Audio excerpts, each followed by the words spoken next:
Inicialmente, quero desejar aqui uma boa tarde, bom dia ou boa noite a todos. Sei que aqui no nosso querido Iberujur tem pessoas que estão nos assistindo de vários lugares do mundo. Alguém em Portugal, Porto, Espanha, estão por aí, né? Doutora Fátima, coisa boa, obrigado. Então, eu gostaria primeiramente, pessoal, após nosso breve cumprimento, me apresentar aqui também para a nossa aula aí que teremos um tema altamente interessante. Então, meu nome é Rafael Vasconcelos de Araújo Pereira. Atualmente eu moro no Brasil. Terminei agora em maio meu doutoramento na Universidade de Lisboa sobre o tema que trataremos hoje, que é justamente a efetividade de normas inconstitucionais, onde procurei desenvolver uma tese que oferecesse uma explicação sobre o porquê que são aplicadas normas inconstitucionais. Então, terminei agora no dia 4 de maio esse meu doutoramento na Universidade de Lisboa. Também estou fazendo um doutoramento na Universidade de Coimbra, em Direito Processual Civil, com previsão de término no ano que vem. Aí vai depender, claro, do andamento das coisas. A gente sabe que um doutoramento não dá para terminar abruptamente, né? São muitas tarefas, muitos trabalhos. Então, minha expectativa é ano que vem finalizar. Já venho desde 2020 desenvolvendo a tese também nessa linha, e a perspectiva é essa. Morando no Brasil, trabalho hoje como procurador da Fazenda Nacional, litigo na área do contencioso tributário. Então, minha experiência prática é, de fato, com o direito processual civil e direito tributário, e tenho essa experiência acadêmica com a parte da teoria do direito, que comunica bastante com o direito constitucional. Inclusive, o nosso tema, embora esse seja um tema de teoria do direito, ele dialoga, também é um tema de direito constitucional, razão pela qual estamos aqui, nosso grupo, para debater esse assunto.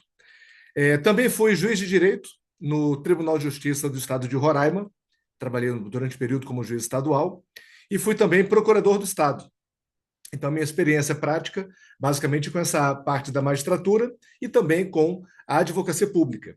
Fui também advogado privado, enquanto permitido advogar, também antes desses concursos que eu logrei êxito. O nosso tema, então, primeiramente gostaria de abrir a palavra, caso alguém tenha interesse em fazer alguma ponderação, alguma pergunta, ainda nessa parte preliminar, de se estão me ouvindo bem, alguma questão, quer apresentar alguma coisa ainda sem entrar no nosso mérito, né, no nosso tema. Mas quem quiser, fique à vontade, pode me interromper a qualquer momento. Aqui, sinto-se em casa, até porque muitos, pelo que eu estou vendo na tela, estão de casa de fato. Então, fique à vontade, a gente está aqui no ambiente muito tranquilo, não tenham êxito, não hesitem em perguntar qualquer coisa que quiserem ponderar, participar de alguma coisa, fique à vontade, aqui é para vocês mesmo. Então, fiquem à vontade para me interromper quando quiserem, trazer suas ponderações, seus apontamentos. Eu até confesso que, como professor de processo, que eu sou desde 2001, então vou fazer esse ano 25 anos de sala de aula, quanto mais interrupções, melhor a aula. Então, aula online também, fique à vontade. Quanto mais me interromper, melhor, tá? Saibam disso. Eu acho que podemos começar, então, o nosso conteúdo. Estão todos preparados, todos prontos aí? Doutor Edmar, doutora Eusébia, doutora Fátima, que estão com a câmera aberta. Podemos aí dar início, então, ao nosso conteúdo, né? Vamos lá. Pessoal, o nosso tema é um tema altamente polêmico e ele dialoga não só com países específicos, mas são problemas que perpassam por vários países. Inclusive, na minha pesquisa de doutoramento, eu fiz um comparativo entre a Espanha, Portugal, até China. Trouxe algumas ilustrações também sobre o nosso tema. Então, é um tema que ele não se restringe a um único local. Inclusive, a bibliografia para estudar esse assunto, ela é muito ampla. E eu percebo que quanto mais ampla, melhor ainda, porque ele tem uma certa interlocução entre essas matérias de direito constitucional, direito processual civil, teoria do direito. Ele é um tema que perpassa várias disciplinas do direito. Por isso que tem muita bibliografia sobre o assunto, mas por mais que haja uma bibliografia muito extensa, eu percebo que muito dessa parte repete argumentos. Então, por exemplo, quando a gente vai estudar um pós-positivismo, um neoconstitucionalismo, muitos livros repetem o que outros já dizem. Então, a novidade eu achei pouca quando eu estava estudando esse assunto. E encontrei, então, contrapontos em direitos de outros países, principalmente norte-americano. Então, vou trazer aqui essas referências também, que fazem um contraponto ao pós-positivismo, que é nosso tema também, ele tem esse viés. Mas, basicamente, é o seguinte, para a gente fazer uma introdução do assunto. Vamos começar agora introduzindo o assunto. Bom, os sistemas jurídicos, eles se baseiam em constituições. De modo geral, é uma afirmação que no mundo inteiro podemos fazer essa afirmação com segurança de que os sistemas jurídicos se embasam em constituições. E por isso, todas as regras que provêm a partir do funcionamento desse sistema jurídico, seja por leis ou outras espécies normativas, são regras que estarão de acordo com a Constituição.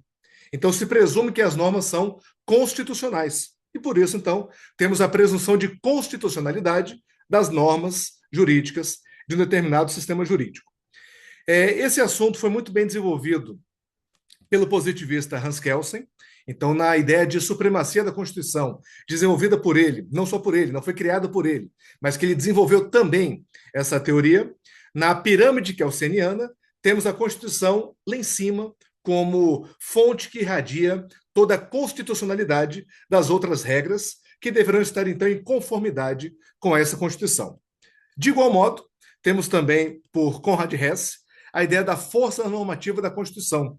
Então, a partir de uma Constituição, ela exerce uma força normativa sobre todo o sistema jurídico. Então, com segurança, podemos afirmar que um sistema jurídico se embasa em uma Constituição. Por isso que as regras serão presumidamente constitucionais.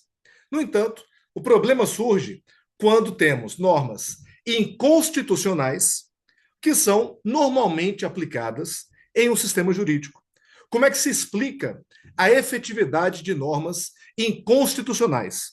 É exatamente esse problema que eu quero tentar resolver aqui, ou pelo menos trazer uma explicação aceitável sobre a razão pela qual normas inconstitucionais se aplicam em sistemas constitucionais. Quer dizer, de onde que tem aberturas no próprio sistema jurídico que permite a aplicabilidade de normas inconstitucionais. E como eu te falei, esse é um problema, então, que perpassa em diversos sistemas jurídicos, seja eles de qual tempo ou localidade. A gente encontra isso em vários sistemas jurídicos, mas eu quero trazer aqui um caso muito emblemático, em que isso ficou muito claro, inclusive confessado por autoridades tanto do Poder Executivo quanto do Poder Judiciário, que foi o caso da pandemia, do Covid-19. Então, em Portugal, principalmente, foi o meu caso sobre o qual eu fui desenvolver essa tese de pesquisa de doutoramento e pude trazer várias conclusões que apresentarei aqui. Então, tivemos, no caso do Covid-19 em Portugal, uma situação muito peculiar, que foi o próprio primeiro-ministro à época, o primeiro-ministro Antônio Costa, ele afirmou que adotaria as medidas de isolamento, fechamento de estabelecimentos, distanciamento, etc. E a frase dele foi muito emblemática, que ele disse: diga o que disser a Constituição. Então, olha que interessante. Um primeiro-ministro afirma publicamente que adotará medidas necessárias para aquele momento. Aí não vamos entrar no mérito se é contra, a favor, etc. Essa é uma questão que não é jurídica, então não vamos entrar muito nisso. Vamos se prender ao aspecto de que o primeiro-ministro, por decreto, determinou algumas medidas em que ele próprio reconheceu que elas não estariam de acordo com a Constituição. Ele diz: diga o que disser a Constituição, ou seja, não importa o que diz a Constituição, as medidas serão adotadas. Então foi muito emblemático isso, que ficou muito claro que para o Poder Executivo, algumas regras seriam aplicadas em todo o país, independentemente da sua adequação ou não à Constituição da República Portuguesa. Então, esse caso muito emblemático, muito claro, de que houve a aplicação de normas inconstitucionais em um sistema constitucional. Perceba, em um sistema estável, como é o sistema jurídico português, em um Estado democrático e em um Estado de direito. Então, mesmo com toda a estabilidade que governa o país de Portugal, ainda assim, normas inconstitucionais foram aplicadas reconhecidamente pelo próprio primeiro-ministro. Inclusive, o decreto que determinou o estado de emergência em Portugal, ele é de 18 de março de 2020. Mas mesmo antes, temos, por exemplo, o Decreto-Lei 10A, que é de 13 de março de 2020. Então, 5 dias antes do decreto que determinou o estado de emergência, já havia outros decretos que determinavam medidas que não estavam sequer ao abrigo do decreto de estado de emergência. Então, muito interessante a situação. Ela gerou muita reflexão naquele período. Eu costumo dizer, até com o meu orientador, meus colegas de Portugal também, que fomos alunos, né, produtos da pandemia. E aquilo gerou muita discussão jurídica sobre os assuntos da época. Como é que tudo aquilo estava sendo feito sem um respaldo constitucional. Inclusive, foi isso que inclusive me inspirou a querer desenvolver o tema nessa linha.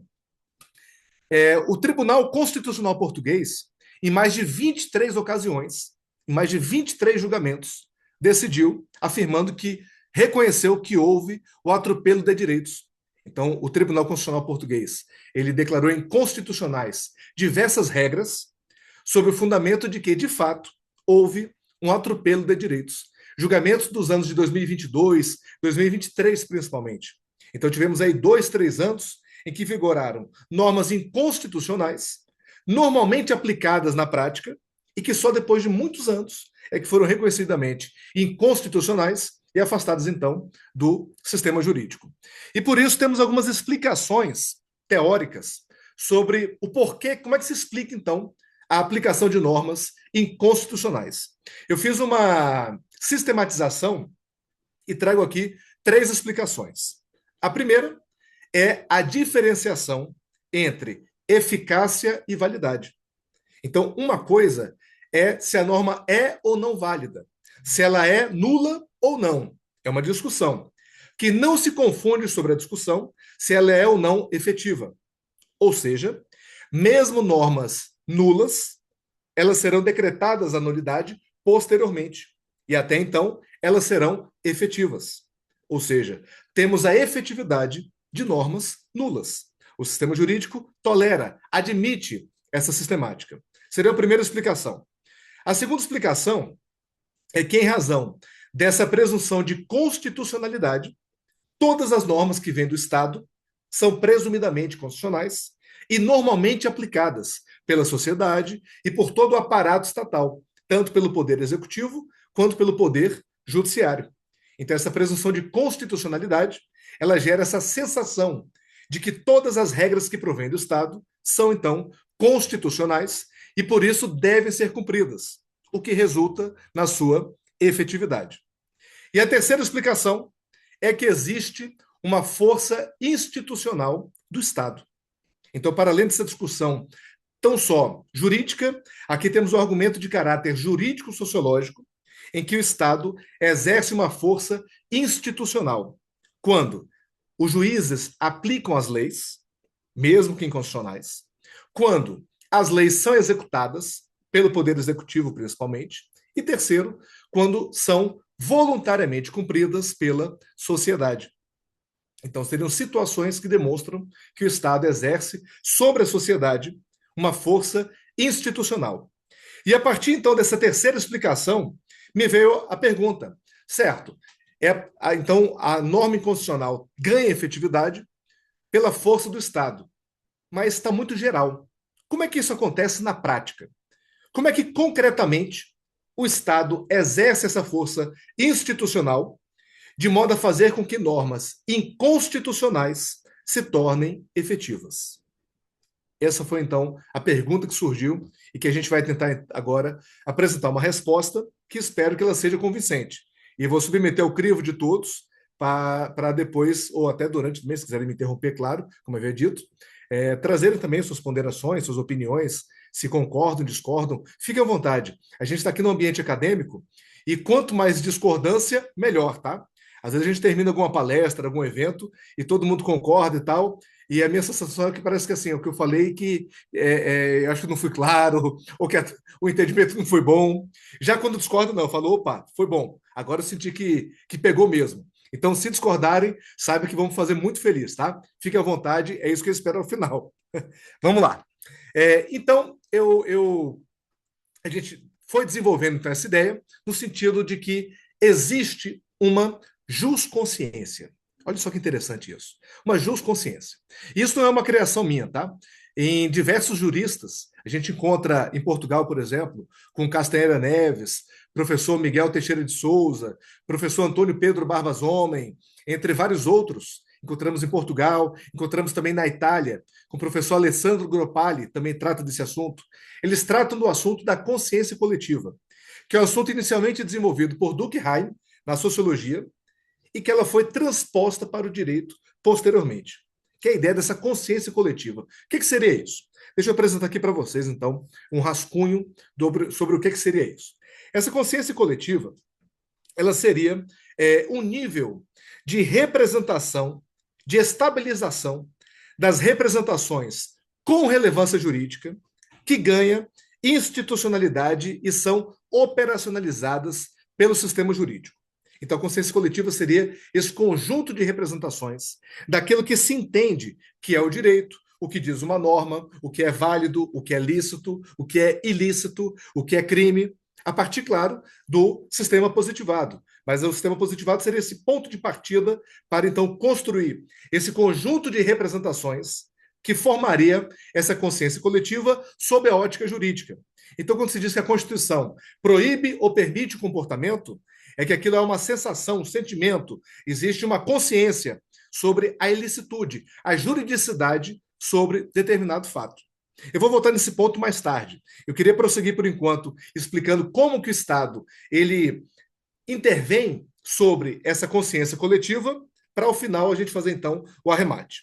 Então, basicamente, o Estado ele é um dos atores que atua sobre a consciência coletiva e causa a efetividade de normas inconstitucionais. Então, sobre a pergunta, como que se efetivam normas inconstitucionais?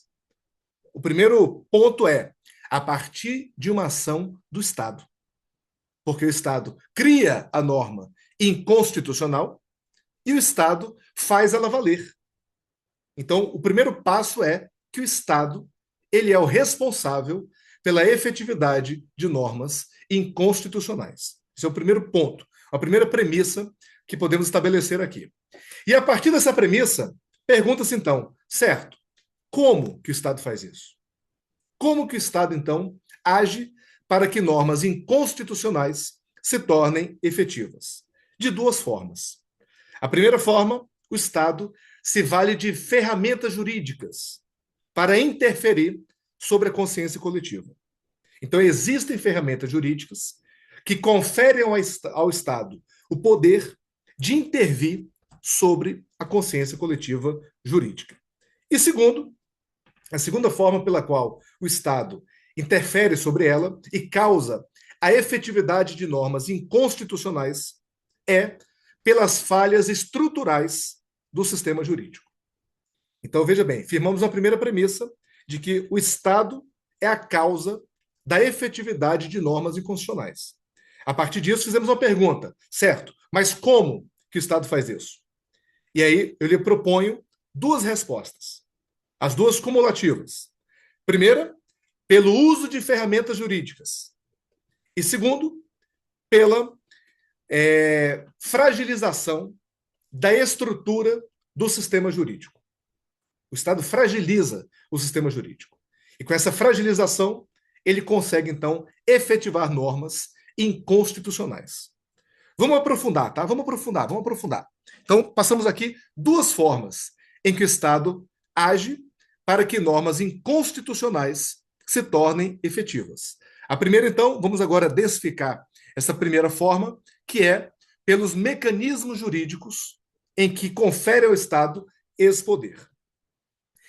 O Estado, ele age como um guia da consciência coletiva. O Estado, ele conduz a consciência coletiva. Então, ele exerce, através de alguns instrumentos, um poder de condução sobre a consciência coletiva. Ela não é dispersa, não é solta. Ela tem uma consolidação, ela tem uma condução pelo Estado. Então, quando a gente analisa nós mesmos, com as nossas consciências individuais, essa nossa consciência, ela não é tão livre quanto lemos na Constituição, seja do Brasil, seja da Espanha, seja de Portugal, de que temos uma liberdade de consciência. Temos, mas até um certo modo, porque as escolhas são dadas pelo Estado. Liberdade de fazer escolhas, liberdade de pensar, mas escolher e pensar aquilo que, de um certo modo, já é condicionado. É uma liberdade que não é absoluta, como todos os outros direitos e garantias fundamentais, nenhum deles é absoluto, a liberdade de consciência também não é. E por isso, então, o Estado tem a seu poder ferramentas jurídicas para intervir, para formar as consciências individuais e, consequentemente, a consciência coletiva. A primeira forma pela qual o Estado interfere sobre a consciência individual e coletiva é pela introjeção da noção de ordem. Então, a gente, quando nasce, a gente não tem uma noção de ordem. Os bebês, as crianças não têm uma noção de ordem. Faz o que dá vontade, faz o que quer. A gente não tem essa noção de que existem regras, de que existe penalidade. Isso é formado, então, ao longo da vida. Inicialmente, a família participa desse condicionamento de comportamentos em cima de um ser humano, mas, posteriormente, o Estado ele acaba assumindo esse papel. Então, na própria função do Estado de educar as pessoas, ao prestar o serviço educacional, seja diretamente, seja controlando, definindo os conteúdos que serão ministrados, o Estado está introjetando nos indivíduos uma noção de ordem. Então, o Estado tem a seu poder, tem o poder de introjetar a noção de ordem como um primeiro instrumento, que é a formação educacional. Então, primeiramente, temos a formação educacional, que é prevista em várias constituições, na da Espanha prevê, na de Portugal prevê, na da China, do Brasil, praticamente vários países prevê, então, que incumbe ao Estado o dever de prestar o serviço de educação. E nesse primeiro ponto, então, já seria uma forma do Estado introjetar nos indivíduos uma noção de ordem. Segunda forma que o Estado introjeta a noção de ordem, pelo aparato estatal, seja pelo poder judiciário, seja pelo poder administrativo. Então, quando eu passo no sinal vermelho e o carro da polícia vem, me persegue, me para, multa, etc., isso me cria uma sensação de ordem, uma sensação de que as coisas funcionam, de que as regras serão cumpridas. Se eu não cumprir as regras, eu vou ter que pagar uma multa, eu vou ser preso, vou ser processado, perco direitos. Então, isso também é uma consciência que temos conforme o funcionamento do Estado pelo seu aparato judiciário e também pelo aparato administrativo. Então, com o funcionamento desse aparato, também se introjeta em todos nós uma noção de ordem, uma outra ferramenta jurídica conferida ao Estado para introjetar uma noção de ordem nos indivíduos. E terceiro, temos também, do modo mais simples, mas que não menos importante, que é a publicização de regras. Então, quando o Estado elabora regras e as torna públicas, com leis, decretos, regulamentos, etc., isso também vai nos criando uma noção de ordem. Então, por exemplo, veio agora aqui no Brasil a reforma tributária. E muito está discutindo que a partir do ano que vem, então, vai aumentar os impostos. E a partir desse ano, o que as pessoas estão fazendo? Ao invés de elaborarem holdings, por exemplo, estão fazendo doação de bens para os filhos. Porque o imposto de herança, ano que vem, possivelmente ficará mais alto. Vai aumentar a carga tributária. Então, para não estar sujeito ao imposto de herança mais alto, as pessoas estão doando bens para os filhos e, com isso, buscando reduzir a carga tributária. Então, pela mera publicação de que houve uma reforma tributária, toda uma discussão social ocorreu sobre o aumento dessa carga tributária e as soluções que as pessoas poderiam adotar para não se submeterem, então, a essa carga tributária mais elevada. Então, isso é uma forma também de introjetar essa noção de ordem. Sabemos que ano que vem aumentará a carga tributária. Então, sabendo disso, a ordem vai estar vigorando, adotaremos, então, uma conduta para se adequar a essa nova ordem. Então, perceba que o Estado introjeta a noção de ordem de três maneiras. Primeiro, educação. Segundo, aparato estatal. Terceiro, produção de regras. Com isso, o Estado nos introjeta a noção de ordem utilizando essas três ferramentas jurídicas. Então, temos a conclusão de que a introjeção da noção de ordem é também um fato estatal. É conduzido pelo Estado. O Estado causa esse efeito de nos introjetar uma noção de ordem. Alguns estados mais, outros menos. Inclusive, se critica até o Brasil por isso, né? Porque as regras nem sempre são cumpridas. É porque essa noção de ordem tem uma introjeção mais branda, né? Mais fraca. Segunda ferramenta jurídica que o Estado utiliza para intervir sobre a consciência coletiva é moldando essa consciência coletiva. Pensamos que, primeiramente, ele introjeta uma noção de ordem. E, em segundo plano, essa noção de ordem é agora moldada pelo Estado. Então, o conteúdo da ordem que será introjetada, esse conteúdo é também moldado pelo Estado. A gente não tem uma ordem aleatória que é incluída em nós. É uma ordem que o Estado também molda de acordo com os seus objetivos. Então, a liberdade de consciência que invocamos, de formar nossa consciência, de nos autodeterminarmos, ela é condicionada, ela é moldada pela ação do Estado. E como é que o Estado molda essa consciência? Ora, ele estabelece determinados conteúdos. Então, as constituições, no geral, elas prevêem conteúdos de caráter ideológico, político, filosófico, jurídico, que são moldados nessa consciência. Então, por exemplo, em Portugal, por exemplo, é bem curioso porque existe, de um lado, um princípio constitucional da neutralidade do Estado. Então, no artigo 43, item 2 da Constituição Portuguesa, prevê que o Estado é neutro, que ele não pode introjetar nas pessoas, incutir nas pessoas valores políticos, religiosos, filosóficos, etc. De outro lado, na mesma Constituição, no artigo 73, prevê diversos valores que são moldados pelo Estado. Então, prevê, por exemplo, o valor da vontade popular, que é um valor político, prevê o valor da solidariedade, que é um valor filosófico, prevê no preâmbulo da Constituição Portuguesa o socialismo, que é um preâmbulo ideológico. Então, temos vários valores de caráter político, religioso, cultural, social, ideológico, filosófico, etc., previstos nas constituições, que são, em maior ou menor grau, utilizados pelo Estado para poder moldar essa consciência coletiva. Então, o Estado ele interfere sobre a consciência das pessoas, moldando, inclusive, o seu conteúdo. É uma ferramenta jurídica prevista nas constituições de modo geral, que outorgam ao Estado esse poder. Interessante essa ótica, né? De que o Estado, então, ele não só ele introjeta uma noção de ordem, como ele também molda o conteúdo de qual ordem será introjetada. Que ordem é essa que vai ser introjetada? É o Estado, a partir da Constituição, que define qual que será esses valores, quais valores serão introjetados. Temos também uma terceira ferramenta jurídica que o Estado tem a seu poder para poder interferir sobre a consciência coletiva, que é um condicionamento à insurgência. Então, percebam, é um caso bem interessante esse também, muito interessante. Aqui no Brasil foi julgado recentemente, até em sentido contrário ao julgamento de Portugal e da Espanha. Mas o caso é o mesmo. Olha o caso qual é, que interessante esse caso, e que envolve toda essa discussão que estamos tendo aqui. O caso foi o seguinte: em Portugal, a família Guimarães se insurgiu contra uma determinada disciplina educacional que estava sendo passada na escola para os filhos. Então a família não queria que os filhos frequentassem aquela disciplina, disciplina X, não importa qual era. Mas a família não queria aquilo, pelo seu direito de liberdade de consciência, pelo seu direito de autodeterminação, pelo direito de formar os filhos. A família queria que os filhos fossem dispensados de frequentar determinada matéria, determinada disciplina. O processo demorou vários anos. Foi, acho que uns 8 anos mais ou menos. Demorou para ser julgado.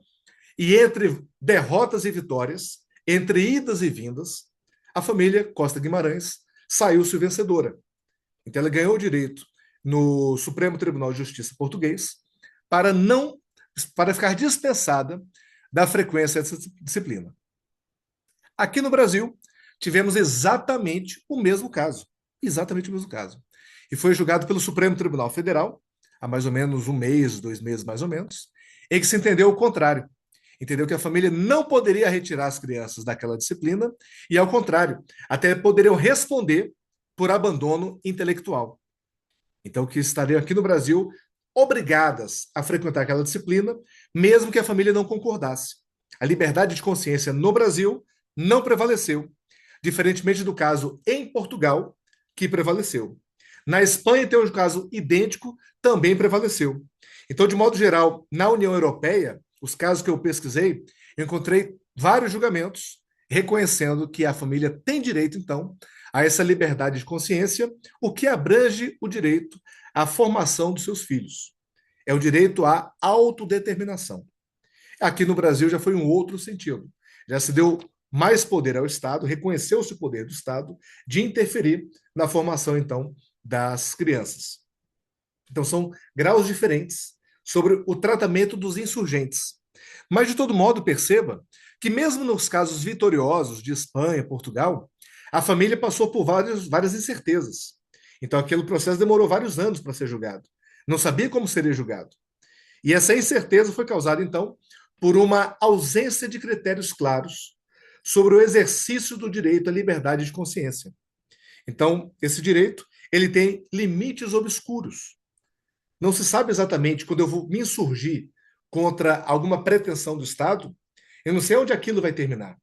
Eu não sei se eu vou ser preso, se eu vou responder por um crime de abandono intelectual, ou se ao final vou ser vencedor do processo. E esses limites obscuros, então, gera uma baixa adesão dos insurgentes. A tendência é de cumprir as decisões do Estado, as ordens do Estado, porque a insurgência pode me custar caro. Aliás, custa caro. Eu devo contratar um advogado, entrar com um processo, que vai demorar diversos anos. Não sei como ele vai ser resolvido, porque o critério de decisão se baseia no método de ponderação. Então, o julgador vai ponderar, no caso concreto, se prevalece a liberdade de consciência ou se prevalece o poder do Estado de introjetar e moldar aquele conteúdo. Então, é um direito que custa caro para ser exercido e não sei como que vai ser terminado. Desculpem. Não sei se você é vencedor ou se você é derrotado no exercício desse direito. E por isso que a adesão é baixa. Por isso que o caso Guimarães ganhou uma publicidade, uma dimensão grande em Portugal, porque muitas pessoas gostariam de aderir àquilo, mas não tinham o estofo financeiro e emocional para aguentar um processo que demora ali 8 anos, 7 anos. É custoso isso para a família. Tanto que as crianças estavam grandes já. Quando ganharam o processo, já tinham se formado na escola. Imagina, depois ter que retornar para fazer aquela matéria, por exemplo. É um caso que é, de fato, muito complicado. E a quarta forma pela qual o Estado ele interfere na consciência coletiva é manobrando essa consciência coletiva. É bem interessante, e essa discussão ela perpassa por vários juristas sobre quem age em nome do povo. Inclusive, esse é um título de um artigo de Hans Kelsen. Quem age em nome do povo? Quem tem a legitimidade para agir a favor do povo? Quem é o porta-voz? Quem tem o microfone para falar em nome do povo? É bem interessante essa discussão, porque ela envolve três respostas. Cada uma delas, uma teoria diferente. Primeiramente, temos a resposta da supremacia do poder legislativo, aonde o povo vai se manifestar ou diretamente, referendos, plebiscitos, ou indiretamente, via poder legislativo. Então, quem age em nome do povo? O próprio povo. A resposta seria essa: diretamente ou pelos seus representantes. A segunda teoria, a segunda resposta, é de Carl Schmitt. Ele responde que quem age em nome do povo é o chefe do Estado, é o presidente, é o primeiro-ministro. Inclusive, ele que foi um dos teóricos, né, que embasou o nazismo. Então, justamente o poder no Führer, né, aquele poder que o poder executivo age em nome do povo. Ele é o legitimado mor, é o pai do povo, né? É quem vai agir em favor do povo. Então, ele que tem esse poder de agir em nome do povo. E o terceiro é o entendimento de Hans Kelsen, que seria o poder judiciário. Então, nessas situações limite, situações de crise, quem inspiraria, a partir desse sentimento social, sentimento popular, e aplicaria soluções, seria o poder judiciário. Sem entrar nessas teorias, que são altamente complexas, não é o nosso objeto aqui, mas o que importa é que a consciência coletiva, né, o povo, né, a voz do povo, ela pode ser então encarnada em vários poderes, legislativo, executivo ou judiciário, conforme a corrente doutrinária que é acolhida naquele período. Quando a gente aplica isso para a prática, como foi o Covid-19 em Portugal, e fora de Portugal também, em vários países, no Brasil também se fez muito isso, o chefe do poder executivo, ele se arvorava muitas vezes como o pai do povo, o protetor do povo, a voz do povo. e dizia: para a sociedade é melhor que tenha distanciamento. Para a sociedade não é bom vacinar, ou é bom vacinar, enfim. Mas sempre falava em nome do povo, em nome da sociedade. Então isso acontece bastante nesses momentos de controle, de condução sobre a consciência coletiva, em que o Estado, ao interferir nessa consciência, ele age em nome do povo. Então, concluindo, pessoal, essa primeira parte da nossa aula, quais são as ferramentas jurídicas que conferem ao Estado o poder de interferir sobre a consciência coletiva? São 4 ferramentas jurídicas. Primeira, a introjeção da noção de ordem. Segunda, a moldagem ou modelagem da consciência coletiva. Terceiro, o tratamento aos insurgentes, que invoca a liberdade de consciência. A família Guimarães. Como é que é o tratamento jurídico dado a essa situação? Então, isso também é um poder do Estado de interferir sobre a consciência coletiva, controlando como é que vai ser resolvido aquele conflito, via esses limites obscuros que falamos. E, por fim, quando se o Estado utiliza da consciência coletiva, né, da voz do povo, para adotar algumas medidas. Então é muito comum quando a gente vem em ditadura mesmo, né? Fez isso para o bem do povo. Ah, veio uma reforma tributária para o bem do povo. Veio o decreto que proíbe direitos para o bem da sociedade, para o bem do povo. Geralmente essas medidas são acompanhadas de um discurso de proteção ao povo. Então, isso é uma forma de também o Estado exercer essa ferramenta jurídica, desculpe de novo, de intervenção sobre a consciência coletiva. E temos a segunda parte da nossa aula, que é as falhas do sistema jurídico. Então, primeiramente, temos as formas do Estado de intervir sobre a consciência coletiva. E isso é somado com uma outra forma do Estado de tornar efetiva uma norma inconstitucional, que é a partir da fragilização do ordenamento jurídico. Essa parte que eu acho muito interessante, acho bem muito legal isso aqui.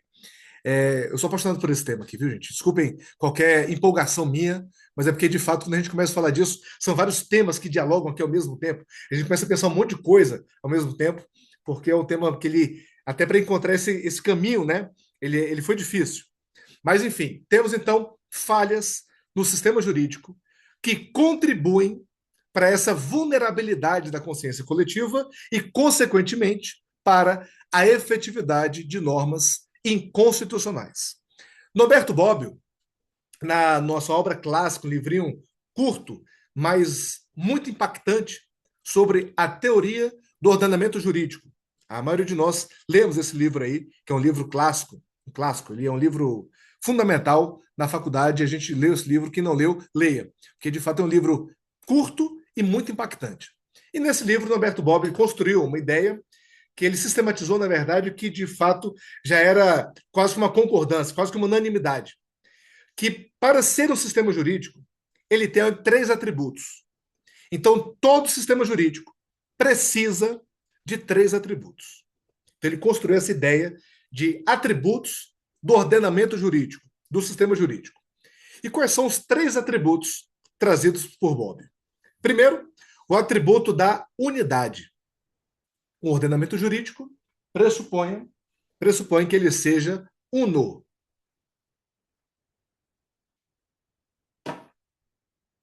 Então, temos o atributo da unidade. O que é o atributo da unidade? É que o ordenamento jurídico ele é autorreferente. Ele fecha em si mesmo. Eu resolvo problemas jurídicos com fontes jurídicas. O ordenamento jurídico me permite resolver problemas jurídicos. Eu não preciso partir para a religião, para a moral, porque a solução para aquele problema está dentro do próprio sistema jurídico. Eu vou resolver um problema jurídico com critérios jurídicos. Então, essa é a unidade. O sistema ele é fechado. Luhmann fala muito sobre isso. Os sistemas jurídicos, o sistema social, o sistema político. Ele fala que o sistema jurídico ele é um sistema fechado, autorreferente. Luhmann diz que o sistema jurídico, assim como os outros sistemas, podem até ter acoplamentos estruturais com outros sistemas. Então, por exemplo, quando a gente fala no direito o conceito de pessoa, esse é um conceito que a gente vai buscar em fontes da sociedade, fontes, etc. Bons costumes é uma fonte que a gente busca para completar esse conceito jurídico na moral. Então, o direito ele é um sistema uno, mas isso não exclui que ele tenha interlocuções com outros sistemas. Ele tem acoplamentos estruturais, em que alguns conceitos, algumas definições são buscadas em outros sistemas. E tudo bem. Ele não deixa de ser uno e autorreferente e fechado por isso. Ele não é um fechamento absoluto. Ele é um fechamento por essência, por princípio, mas que tem interlocuções com outros sistemas. O que Luhmann chama de acoplamentos estruturais. Pois bem, segundo atributo é a coerência. Um sistema jurídico ele tem que ser cognoscível, tem que ser compreensível. Eu vejo as regras e compreendo o que elas dizem. O sistema jurídico tem racionalidade. Ele é claro. Ele tem harmonia. Não é contraditório. Mauro diz uma coisa, o autor diz outra. Então ele é harmônico, ele é racional, ele é inteligível, ele é lógico. Então essa logicidade, racionalidade, harmonia formam a coerência de um sistema jurídico. O sistema jurídico tem que ter coerência. Não dá para a gente viver num país em que cada hora diz uma coisa, cada hora muda o julgamento. Hoje pode, amanhã não pode. Hoje é crime, amanhã eu sou indenizado por aquele mesmo fato. Então tem que ter essa estabilidade, racionalidade, lógica, harmonia. O segundo atributo, portanto, é a coerência. E o terceiro atributo, trazido por Bobbio, é a completude. O sistema jurídico é um sistema completo. Que isso é muito próximo, inclusive, com a unidade, né? Ele fala bastante da unidade e a completude ele fala um pouco mais rápido.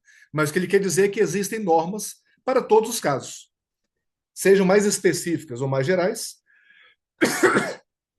Desculpem de novo, mas sejam normas mais específicas ou gerais, o que importa é que teremos normas para todos os casos. O sistema ele é completo, o que isso permite que ele seja uno, fechado. Isso traz também coerência. Então, esses três atributos complementam-se entre si. Eles são complementares entre si. Eles se ajudam. No entanto, pessoal, quando pesquisamos o porquê de alguns estados terem normas inconstitucionais que se tornam efetivas, esses três atributos, eles são fragilizados. Então, quando há a fragilização desses três atributos, um sistema jurídico ele fica vulnerável. É como se fosse um vírus. Um sistema jurídico cujos atributos estão viciados, prejudicados, fragilizados, ele se torna um sistema que teve um vírus, ele foi contaminado. E com isso ele se torna manipulável, frágil. A consciência coletiva fica vulnerável. E com isso, normas inconstitucionais são mais propícias, tem mais chance de vigorar no estado em que o sistema jurídico seja fragilizado. E eu sistematizei, então, três formas em que percebemos na prática em que o sistema jurídico é fragilizado. Três formas muito atuais. Primeira forma de fragilizar um sistema jurídico. Encontramos sistemas jurídicos que estão frágeis. Primeira percepção é o uso exagerado de cláusulas gerais. A expansão de cláusulas gerais. A gente começa a perceber que um sistema jurídico tem cláusulas gerais demais. As normas deixam de ser específicas. A tipicidade para os crimes, a tipicidade tributária, que é exata, típica, ela se torna fluida, líquida, vulnerável, sujeita a oscilações da moral, a oscilações dos costumes. Então, as regras jurídicas, na técnica legislativa, deixam de ser normas específicas e se transformam em normas gerais. Por exemplo, em Portugal, Eu fiz uma comparação entre o Código Civil e o Código Penal, o atual e o anterior. No Código Civil português de 1867, tínhamos 1,85% de cláusulas gerais. 1,85% de cláusulas gerais no Código Civil português de 1867. Mais ou menos 100 anos depois, no Código Civil português de 1966, esse número aumentou para quase 8%. Então, ele multiplicou por 4 vezes. Foi um aumento bem significativo. 8%, mais ou menos, é uma conta aproximada, tá? Do Código Civil português atual, 8% é formado por cláusulas gerais. Enquanto no Código Civil anterior português, era mais ou menos 2%. No Código Penal, esse número é ainda mais gritante. O Código Penal português de 1886, tínhamos 0,2% de cláusulas gerais da previsão de crimes. Quando vou ofender os bons costumes, etc. No Código Penal, 100 anos depois, de 1985, português, esse número passou a ser de 5%. Então, tanto no Código Civil português quanto no Código Penal português, em 100 anos, tivemos um acréscimo no uso de cláusulas gerais exponencial. No Código Civil, de 2 para 8%. No Código Penal, de 0,2%, ou seja, quase nada, para 5%. São números bem expressivos que demonstram, então, um aumento expressivo no uso de cláusulas gerais, e o uso dessas cláusulas acabam criando um fenômeno chamado de moralização do direito, em que o julgamento de um fato típico, de um crime, ou de um contrato, um direito de família, seja civil ou penal, o julgamento do magistrado, ele não é mais de acordo com a tipicidade prevista em lei. Ele agora passa a utilizar elementos morais do julgador, uma consciência moral, que é dele, para resolver os problemas no caso concreto. Na esfera penal, isso é gravíssimo, mas não deixa de ser grave também quando isso é utilizado na esfera civil, em que os contratos são relativizados, por exemplo. Então, temos diversos fenômenos cíveis e penais em que há um prejuízo, uma fragilização do sistema jurídico, agora com essa moralização do direito. E perceba que muitos conflitos que eram julgados antes, os mesmos são julgados hoje. Então, a sociedade mudou muito, claro, em 100 anos, mas não a ponto de ter tanta cláusula geral em que o juiz passa a decidir os conflitos agora com essa ampla subjetividade. Isso cria uma incerteza e o sistema jurídico se torna não cognoscível. Porque eu não sei mais agora o que é crime, o que não é. Eu não sei mais agora se aquele fato que eu vou praticar na esfera civil, se ele é permitido ou não. Por que não? Porque na hora de ter um problema em um julgamento, isso vai para a moralização do julgador. E essa moral flutua conforme o tempo, flutua conforme o julgador. Se a vara A, eu vou ganhar. Se a vara B, eu vou perder. O argumento de nós, como advogados, acaba que ele começa a entrar também em argumentos não jurídicos, em argumentos morais. O que é certo, o que é errado, o que era absurdo, o que eu discordo. Então acaba que a gente moraliza o direito e isso cria um prejuízo à cognoscibilidade. Eu não consigo mais compreender o ordenamento jurídico porque ele está cheio de buracos, está cheio agora de falhas, de espaços em branco que eu não sei como que o julgador preencherá conteúdos como boa-fé, razoável, necessário. Não sei como ele vai preencher isso. Então, eu, como cidadão, não sei como me comportar, porque eu não sei mais o que é razoável. Para mim é, para outra parte não é. Então, essa moralização do direito gera essa dificuldade no conhecimento. A norma jurídica se torna incompleta quando temos um uso exagerado de cláusulas gerais. Segunda forma que fragiliza o ordenamento jurídico, pelas inconstâncias normativas. Segunda forma é pelas inconstâncias normativas. Eu tenho agora uma incessante instabilidade. O que tínhamos antes, julgamentos, precedentes, leis, que valiam por 20, 30, 40, 100 anos, agora não. Julga e em seguida muda de novo. Aqui no Brasil, a instabilidade da jurisprudência é algo que a gente não consegue mais nem acompanhar direito a jurisprudência, porque toda semana quase as coisas mudam. E não são coisas simples, são julgamentos importantíssimos, com impacto no Brasil inteiro. Um exemplo que eu até cito no meu trabalho foi o julgamento da prisão em segunda instância, em que aqui no Brasil mudou 9 vezes, o Supremo Tribunal Federal mudou o entendimento 9 vezes em 6 anos, sobre um julgamento que impactava 1 milhão de presos. Vai para a rua, volta para o presídio, volta para a rua, volta para o presídio. Quer dizer, como é que você vai impactar 1 milhão de pessoas 9 vezes em 6 anos de um tema altamente polêmico, altamente importante, que exige uma estabilidade? Então, essa questão das inconstâncias normativas, ela cria um atordoamento na sociedade. A gente, quando acompanha a jurisprudência, acompanha as leis, a gente fica atordoado, porque toda hora muda. Nós, como advogados aqui, estudantes do direito, sabemos bem disso. O custo que é quando muda tudo. Muda o CPC, muda o Código Civil, muda a jurisprudência. Não que as mudanças não possam ocorrer. Elas devem ocorrer. O problema não é a mudança. O problema é a inconstância e a frequência. Mudar tudo o tempo todo é que não dá. Então, mudar de vez em quando permitir um fato novo da sociedade, uma mudança da consciência coletiva, claro, é saudável, deve ser alterado. Agora, mudar 9 vezes em 6 anos um julgamento sobre a prisão em segunda instância é demais. Não dá. Aí não tem como acompanhar um julgamento desse. Se nós, advogados, temos dificuldade, imagina a sociedade. Fica ainda mais perdida, com tantas regras, regras prolixas, leis gigantescas, que vêm para simplificar e dificulta mais ainda. Então, as inconstâncias normativas, elas se caracterizam de duas formas.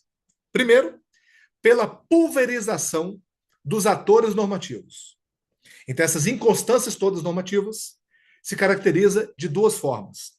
Primeiramente, pela pulverização dos atores normativos. Quer dizer, quem pode legislar? Na concepção clássica, é o poder legislativo. Mas hoje, todo mundo pode um pouco.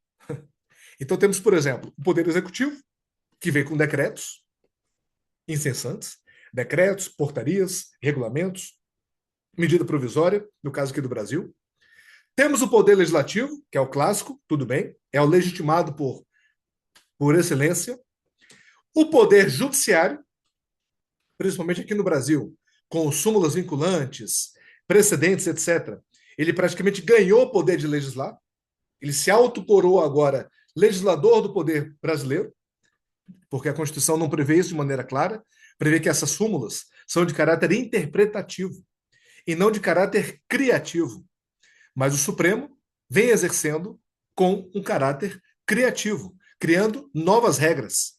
Então, o Judiciário passa a agir como um legislador, um juiz legislador. Temos também as agências administrativas, agências reguladoras, setores do poder público. Não sei, meus colegas aí estão nos assistindo, como é que é a sua experiência prática, mas eu acredito que tenha passado por isso já.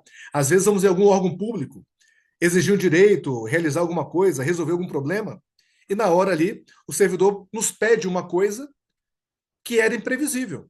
Então a gente fica até brincando, por exemplo, que a gente vai às vezes, sei lá, resolver algum problema num banco, por exemplo, ou resolver algum problema no Detran, o órgão que resolve, sei lá, um cartório de imóveis. E na hora a pessoa diz: mas vem cá, cadê sua certidão de nascimento? É um documento obrigatório. Ué, certidão de nascimento, mas a lei não exige esse documento. É, mas a gente só pode andar aqui se trouxer a certidão de nascimento. A gente pega a certidão de nascimento, leva lá. Ah, agora precisamos da certidão de casamento. Pô, mas não pediu antes. É, mas a gente está pedindo agora, para dar andamento ao seu pedido, tem que ter a certidão de casamento. Ah, tá bom. A gente providencia a certidão de casamento. Aí volta, ó, agora precisa de comprovante de residência. Não, aí tá brincando comigo, não é possível. E quando a gente abre a lei, não tem nenhum desses requisitos. Tem nada disso. Então, muitas vezes, novas regras são criadas no balcão do serviço público, no balcão da repartição pública. Vem ali uma portaria, um regulamento, o chefe ali na mesa de trás cria uma nova regra, que para dar andamento ao seu direito agora depende desses requisitos, que são estabelecidos ali numa canetada que colam depois, afixam na porta do órgão, por exemplo. Então, isso é uma pulverização de atores normativos. É muita gente legislando, o que cria essa inconstância normativa.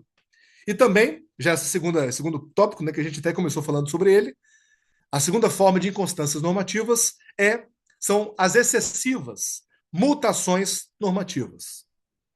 São as excessivas mutações normativas. Eu fiz uma pesquisa no Código Civil Português e no Código Penal Português, analisando quantas leis alteraram o Código Civil e o Código Penal, quantos artigos foram alterados ao longo das décadas. Então, por exemplo, na primeira década foram. Cadê aqui? Primeira década do Código Civil foram 2,7.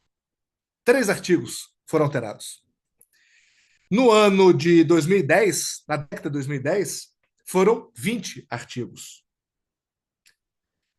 Na década de 60, foram 30 alterações. No ano 2010, foram 200 alterações. Então, eu fiz um gráfico de que, da década de 60 para as décadas seguintes, são mais leis que vieram mudando o Código Civil e o Código Penal, mais alterações e mais artigos alterados. Então, foram o crescimento gigantesco. A atividade legislativa nunca foi tão grande. E esse fato é muito paradoxal, muito paradoxal. Eu sei que alguém vai perguntar no final, ou está pensando já agora, dizendo assim, Rafael, mas é importante cláusulas abertas para poder o julgador fazer uma adaptação melhor do caso concreto, da lei ao caso concreto. Se fosse, não tínhamos esse excesso e essa aceleração legislativa. Se a cláusula geral permitisse ao julgador, de fato, fazer um melhor ajuste entre a lei e o caso concreto, hoje era para termos menos leis, porque as leis seriam mais gerais e o julgador teria, então, essa aplicação dela para mais casos. Mas não é o que aconteceu. A gente teve mais leis e mais leis abertas. Então, o argumento de que cláusulas abertas permitem um ajuste melhor para o caso concreto e, com isso, menos leis, porque o legislador falha, esse argumento não prevalece quando a gente analisa os números. Porque se o legislador falhasse tanto quanto se justifica para dar mais poder ao juiz, não teremos mais leis. Teremos menos leis e uma troca de poder legislativo do poder legislativo para o poder judiciário. Mas isso não aconteceu. Aconteceu que o poder judiciário ele vem com mais poder e ainda assim tivemos mais leis. Mais leis. Certo? Vamos lá. Continuando. E a terceira falha estrutural dos ordenamentos jurídicos é a ampliação da discricionariedade judicial. A ampliação da discricionariedade judicial. O que quer dizer isso? Que o juiz se torna, então, ele tem um poder mais discricionário. Como as normas mudam muito e a cláusula é aberta, as normas são abertas, o juiz pode, no caso concreto, aplicar a sua própria concepção moral, política, jurídica, filosófica, econômica, ideológica. Então, o juiz tem uma maior discricionariedade para resolver o caso concreto. E aqui é muito importante resgatarmos a teoria da normatividade dos princípios de Dworkin, que é um dos autores mais citados sobre isso. Ele fundamentou de uma maneira muito bem construída essa ideia da normatividade dos princípios.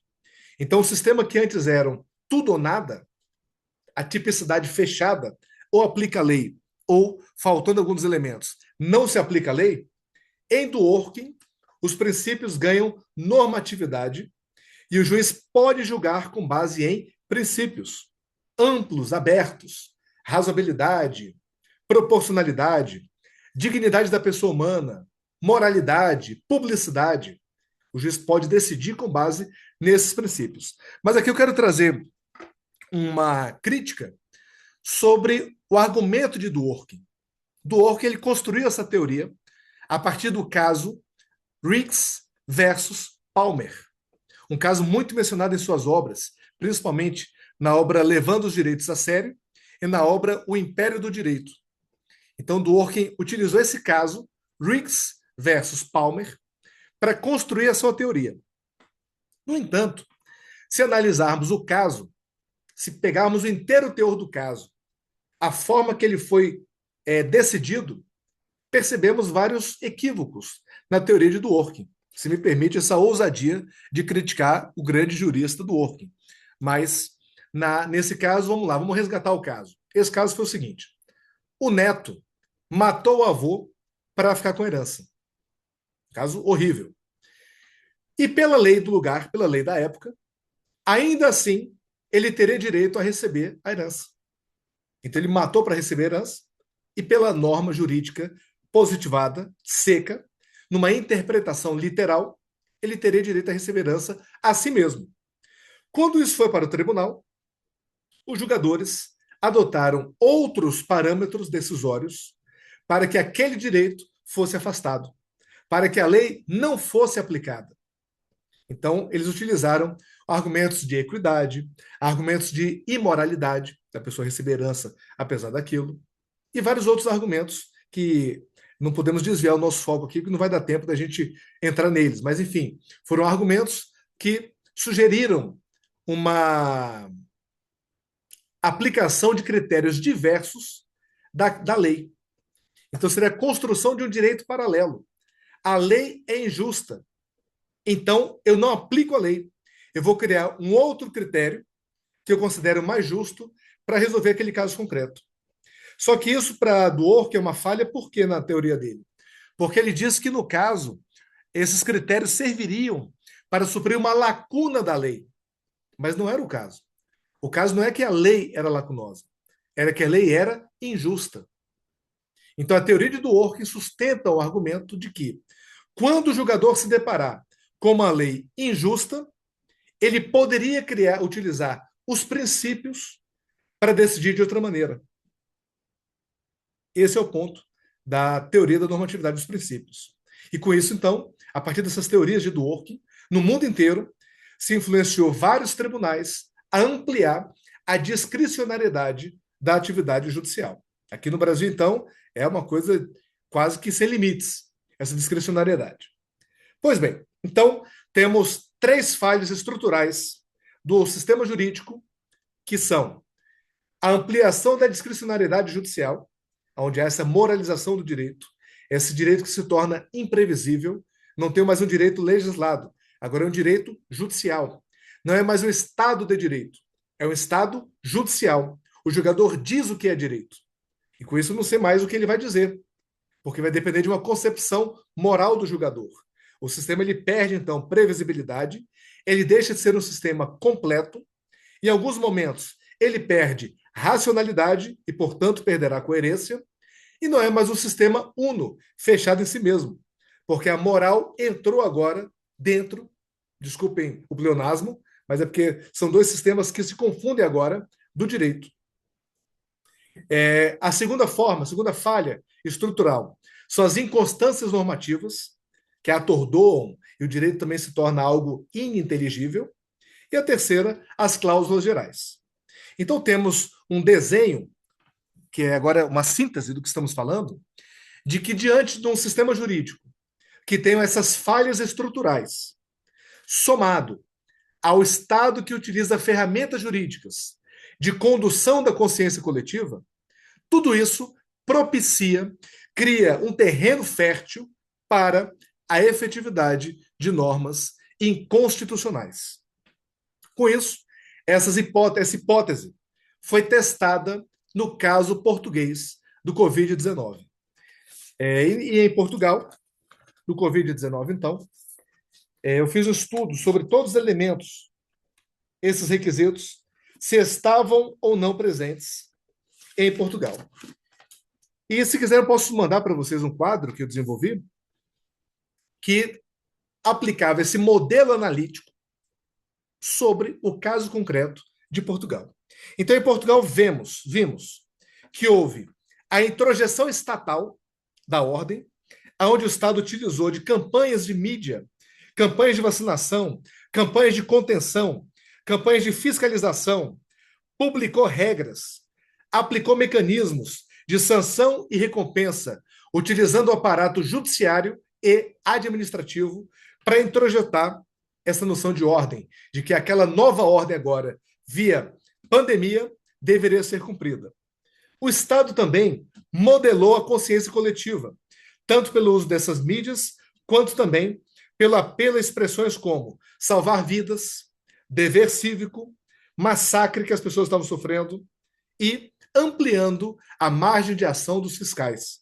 Então, os fiscais da rua eles controlavam ali se as regras estavam sendo cumpridas e moldou a consciência coletiva de modo que as pessoas respeitassem aquelas regras, mesmo sabidamente inconstitucionais. Ele mostrou que aquilo era necessário e que as pessoas então passaram a cumprir normas inconstitucionais com a consciência de que eram necessárias. E mais uma vez, pessoal, para não entrar na polêmica, tá? Sem discutir se eram ou não necessárias. Eu apenas mostro o fato de que o Estado trabalhou essa consciência para mostrar que eram necessárias. E com isso ele conseguiu obter a adesão das pessoas para o cumprimento de regras inconstitucionais. Os insurgentes, aqueles que eram contra as medidas de distanciamento, de vacinação, etc., o Estado adotou diversas medidas, como aplicação de multas, fechamento de estabelecimentos, proibição de circulação. O Estado também aplicou medidas de rastreio, até que houve reações, mas ele controlava essas reações, então, com as medidas utilizando o seu aparato. O Estado também praticou ações em nome do povo. O Poder Executivo agia em nome do povo, diga o que disser a Constituição, entre aspas, na expressão do primeiro-ministro da época. Então, o Estado também ele realizou essa condução da consciência coletiva pela introjeção da noção de ordem, pela modelagem de consciência, pelo tratamento dos insurgentes e agindo em nome do povo. Então, aqueles requisitos que eu demonstrei que comprovam a intervenção do Estado sobre a consciência coletiva, todos eles se fizeram presentes em Portugal durante a pandemia. Também houve a fragmentação da ordem jurídica. As normas produzidas durante a pandemia estavam recheadas de cláusulas abertas. Então, palavras como distanciamento necessário, vou pegar umas que eu tinha separado bem importantes, bem interessantes.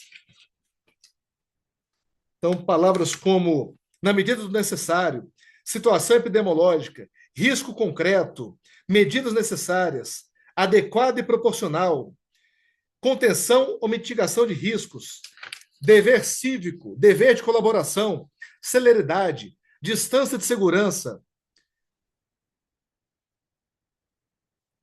São expressões que foram utilizadas nas regras durante a pandemia. Então, o uso de cláusulas abertas foi exagerado, excessivo. Também tivemos muitas mutações normativas. As regras mudavam a todo momento. Num período de 2 anos, de 3 anos, tivemos mais de 1.000 regras.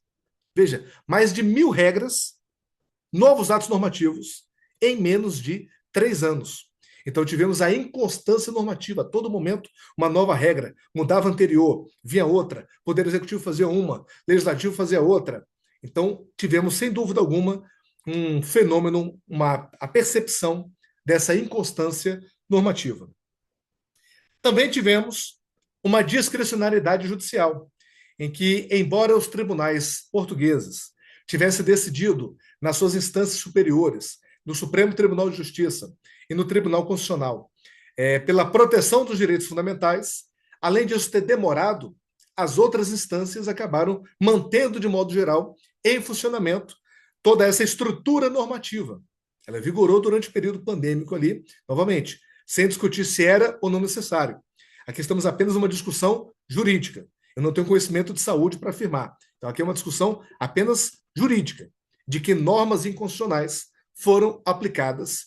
E o modelo analítico desenvolvido com esses requisitos todos que estamos debatendo, ele, de modo muito claro e concreto, se aplicou a Portugal no período pandêmico. Tudo aquilo se fez presente em Portugal no período pandêmico. Com isso, então, já se encaminhando para nossas conclusões, tá? Temos, então, que esse trabalho do Estado sobre a consciência coletiva, ele consegue fazer com que ela atue como uma instância legitimadora do inválido. A consciência coletiva, ela legitima aquilo que é inconstitucional pela ação do Estado. O próprio sistema jurídico, como vemos nessa parte das falhas do ordenamento jurídico, ele cria condições para a eficácia de normas inconstitucionais.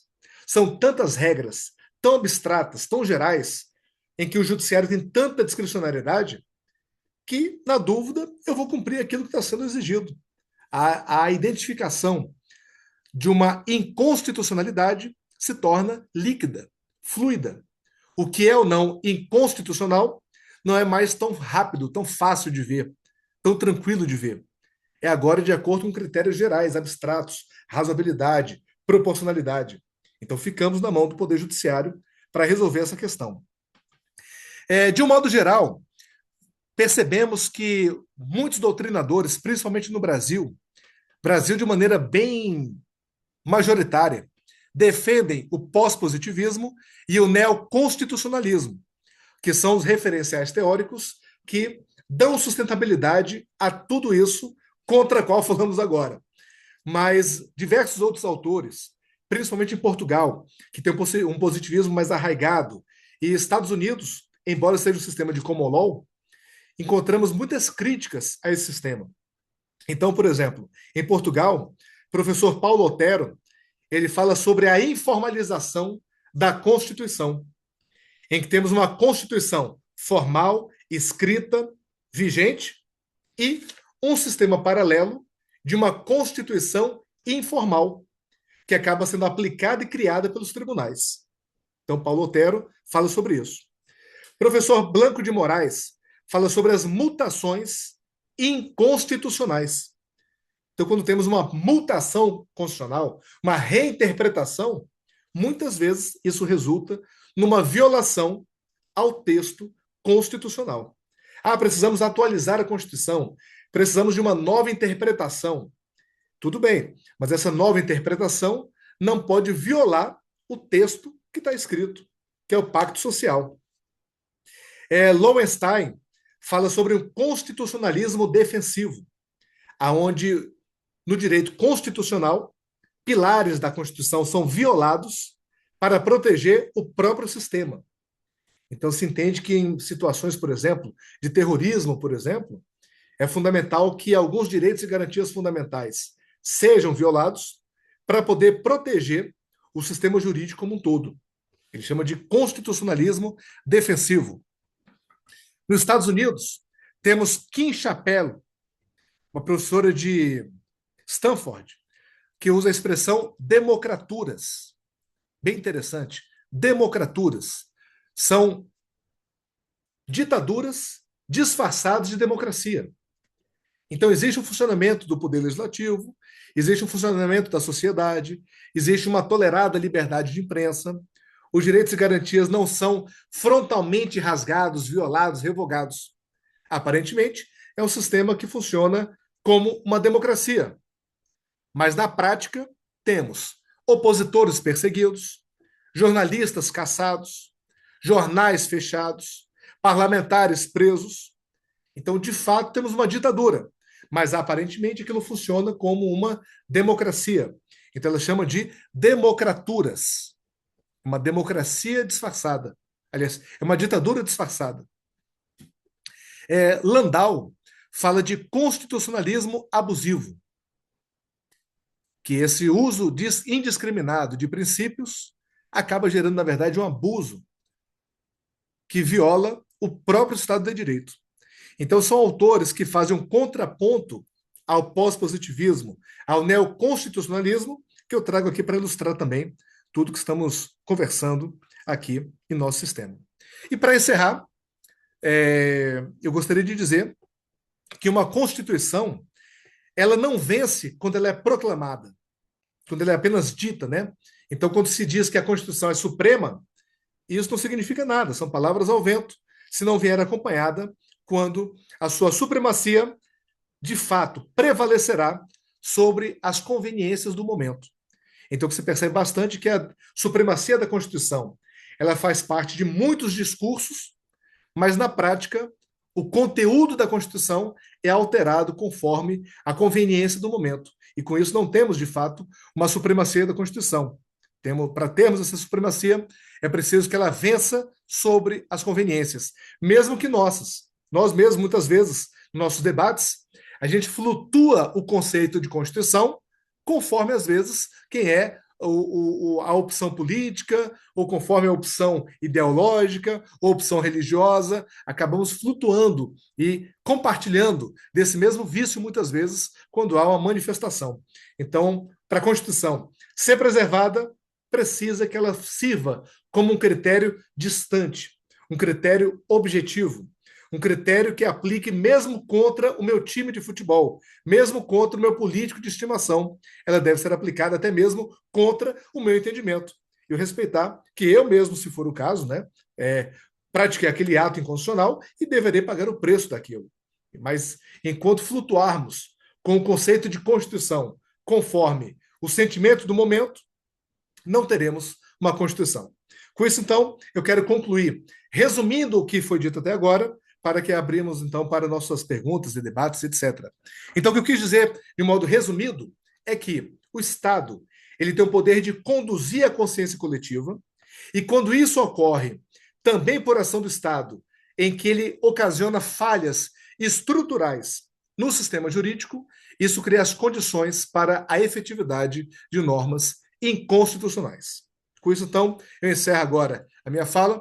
Fico à disposição aqui para dúvidas, conversas, elogios, críticas e o que quiserem falar. Fique à vontade. A palavra agora é de vocês para trazer o que quiserem, gente. Estou à disposição. Agora é com vocês.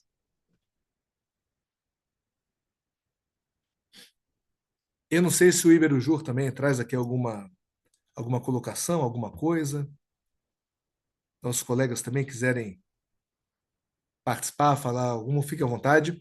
Pessoal, aproveito também para fazer um convite que o coordenador do Iberuju, o professor Fábio Veiga, ele me convidou para participar do Comitê de Teoria e Filosofia do Direito, onde esse tema, inclusive, trabalharemos lá.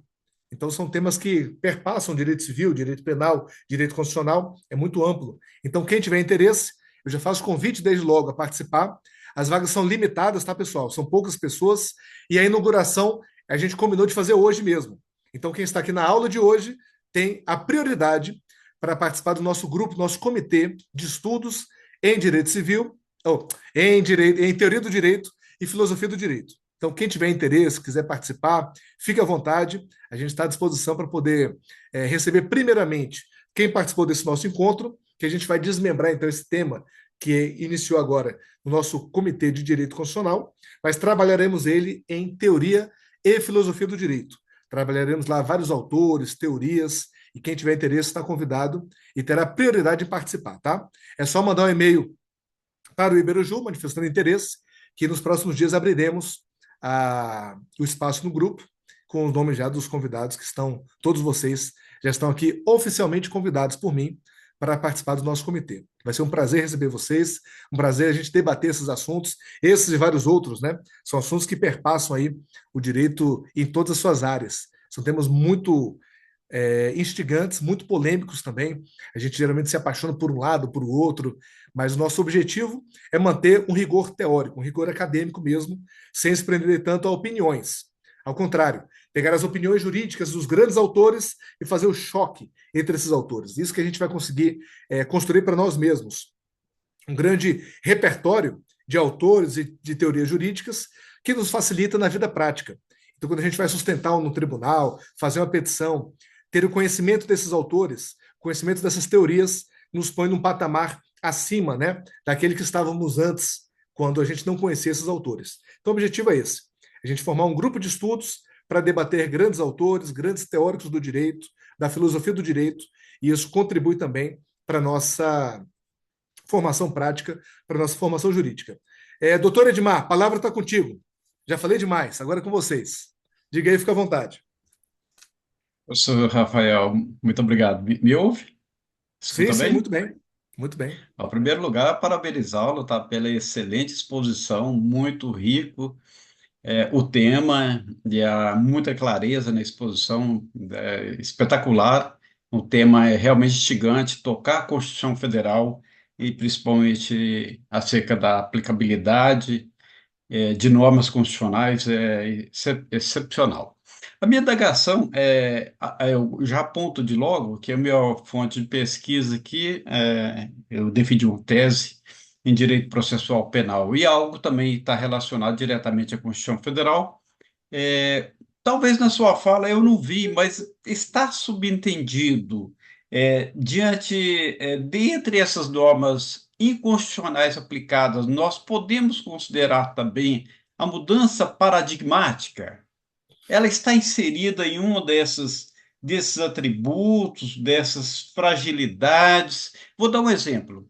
Nós tivemos aqui uma ruptura aqui, se é que eu posso utilizar esse termo, a ruptura em matéria constitucional no direito é muito delicado, né? As mudanças normalmente elas se dão de gradação. A mudança de paradigma ela se dá gradualmente. Mas a partir da Constituição de 88 nós tivemos uma mudança paradigmática muito forte no processo penal, que ainda não foi e não está sendo aplicada aqui no Brasil na sua plenitude. O que que é? O caráter democrático do processo penal, a jurisprudência que os ministros do Supremo, da nossa Suprema Corte, eles são extremamente conservadoras. É, Vou mencionar, por exemplo, uma norma aqui que ainda é aplicada no direito processual penal, que no processo civil foi abolido agora a partir de 2015 no Brasil, o princípio do livre convencimento motivado. O processo civil acabou com isso. Tinha uma tradição desde 1939, 1973, e o Código de 2015 rompeu com isso. O professor Heleno Streck se louva muito por isso, exatamente nessa questão. Mas no processo penal, não. Nós ainda estamos vamos dizer assim, nesse paradigma ultrapassado, né? Como que nós podemos entender que um juiz, por si só, ele pode ter o livre convencimento motivado, independentemente de requerimento que as partes formulam? O juiz ele pode condenar alguém, ainda que o Ministério Público requeira absolvição. Isso é algo assim. Ou seja, esse juiz é um juiz solitário. E qual é o caráter democrático desse processo penal? De alguém que está sendo julgado nessa perspectiva da consciência de um sujeito. Nós sabemos que a partir da filosofia da linguagem, o caráter democrático, principalmente do direito, o bom direito é aquele que se comunga ou que se há um compartilhamento de posições, de compreensões pela linguagem, né? E aqui eu sou um tanto quanto habermasiano, eu já me confesso aqui, é, é, nessa questão exatamente de permitir que os sujeitos processuais participem de um modo mais efetivo da decisão que está sendo tomada. Mas nós ainda insistimos na perspectiva autoritária. Não, é um sujeito só que julga, não me interessam as partes. Como é que o professor vê essa questão? Especificamente nesse particular do livre convencimento motivado aqui do processo penal, porque a Constituição Federal ela tem uma norma muito segura entre nós aqui no Brasil, no artigo 1º da República Federativa do Brasil, ela constitui um Estado democrático de direito. E aí democrático é somente o poder judiciário, somente o poder legislativo e o executivo, e o judiciário. No processo civil, repito, nós já demos um passo adiante, no processo penal, não.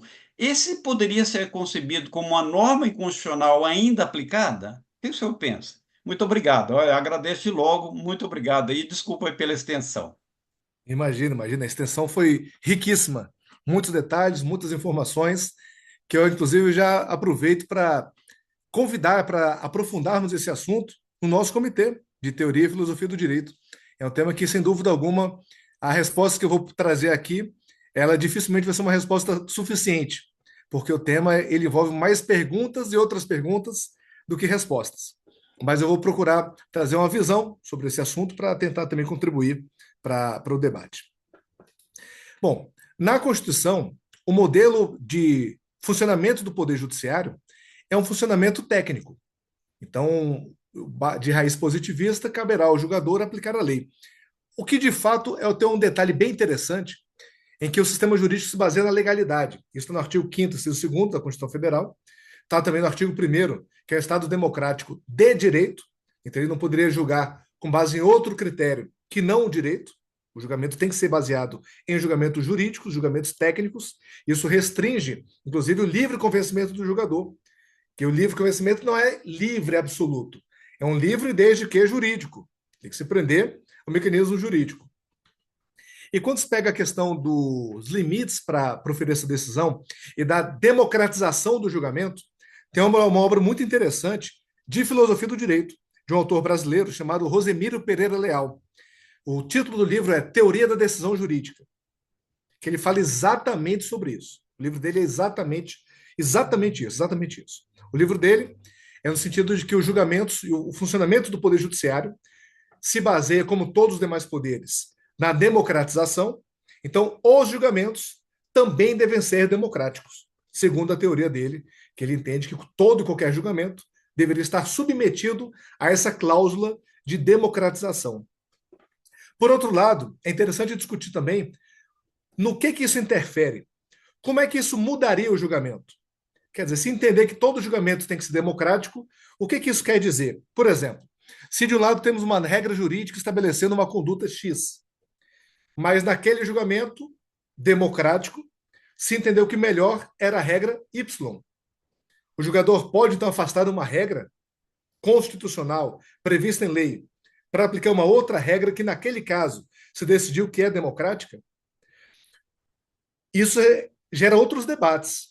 Porque imagine, por exemplo, um caso que teve uma grande repercussão social, esse caso vai para o Supremo, e o Supremo agora muda de entendimento, porque o caso tem uma repercussão. Ou seja, ele está ouvindo os reclames democráticos daquele caso para poder mudar a decisão que anteriormente se baseava em outros critérios. Isso gera uma instabilidade jurídica. Qual o critério para democratizar um julgamento? É o reclame popular? Mas onde é que se apura isso? No Twitter? No Instagram? Um plebiscito? Um referendo? A democratização não é a lei pronta? Se entender que não é a lei pronta. Tá, então qual seria o critério objetivamente verificável para eu afirmar que aquela lei não vale mais e que agora é uma outra lei? Porque no caso da Constituição, ela é uma lei, foi elaborada pelo Poder Legislativo, representando o anseio popular. Quando eu digo que aquela Constituição merece agora ser reinterpretada, porque assim o exige a democratização, mas com base em quê?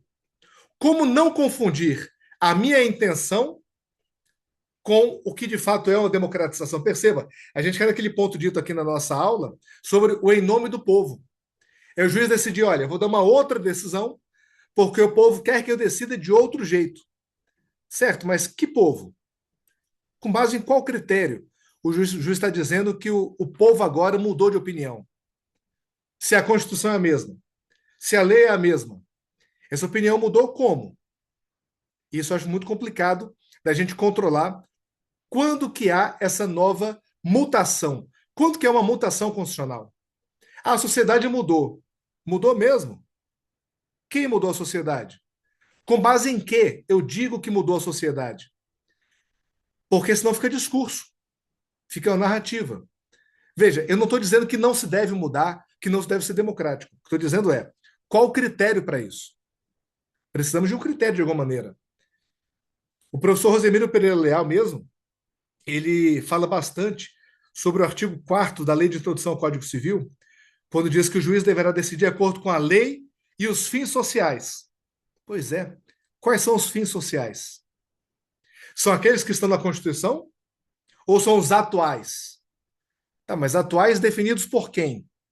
Definidos aonde? Eu tenho um certo receio para essas novidades quando não tem critério. E eu acho que precisa de um critério. Vamos fazer um referendo, fazer um plebiscito, uma nova Constituição. O que o meu receio é termos um critério fora da Constituição, dizendo que ele é constitucional. Um critério contra a Constituição, dizendo que ele é constitucional. Ora, mas qual o critério para eu dizer que aquilo que é inconstitucional é constitucional? Não, porque a Constituição mudou. Tá, mas quem mudou? Se o texto é o mesmo. Eu tenho um certo receio para isso. Eu percebo que aqui no Brasil, essa volatilidade é mais aceita. Até porque o pós-positivismo, o neoconstitucionalismo, ele ganha muita força aqui no Brasil. Ele é majoritário. Então, essas ideias aqui têm muita força.